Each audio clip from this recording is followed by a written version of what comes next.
తలదించుకోవాల్సిన దుస్థితి. 31 years అయినటువంటి medical student Mounitha దారుణాతి దారుణంగా హత్యకు గురి కాబడింది.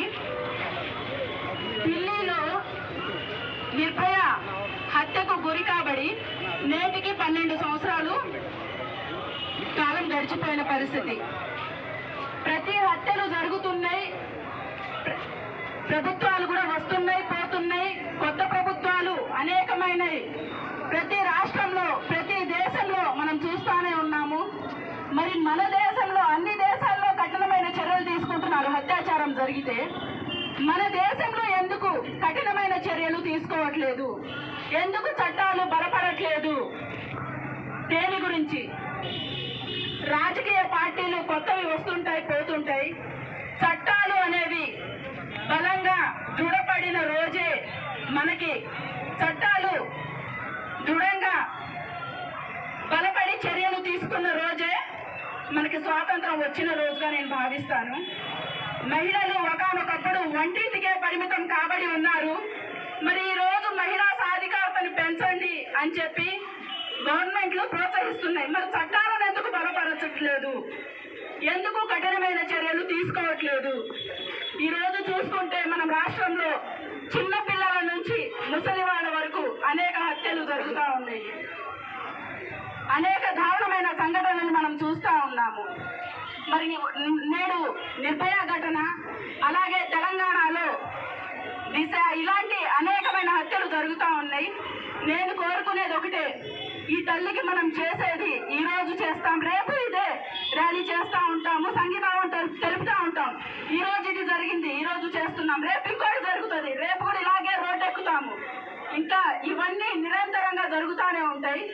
మనందరికీ ఇలా చేసుకుంటా పోవడం కాదు, చట్టాలనేవి బలంగా తీసుకురావాలని, నిర్ణయాలనేవి కఠినంగా తీసుకోవాలని ఈ భారత ప్రభుత్వాన్ని నేను కోరుకుంటా ఉన్నాను.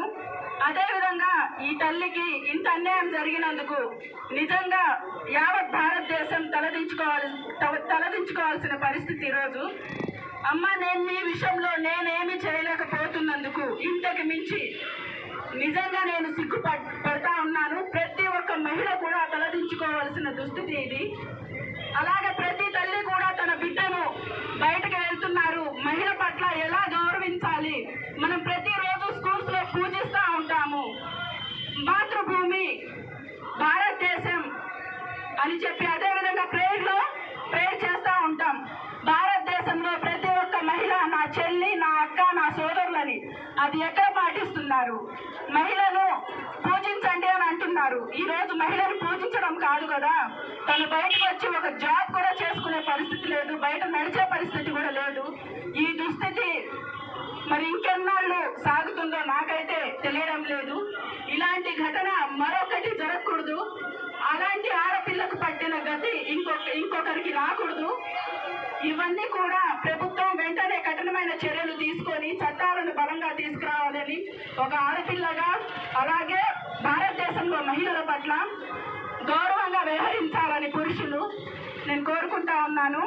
దీనికి ఈ యొక్క మహిళకు మనందరం చేసే న్యాయం ఒకటే, ప్రతి ఒక్కరం గళమెత్తి తనకు న్యాయం జరిగేదా.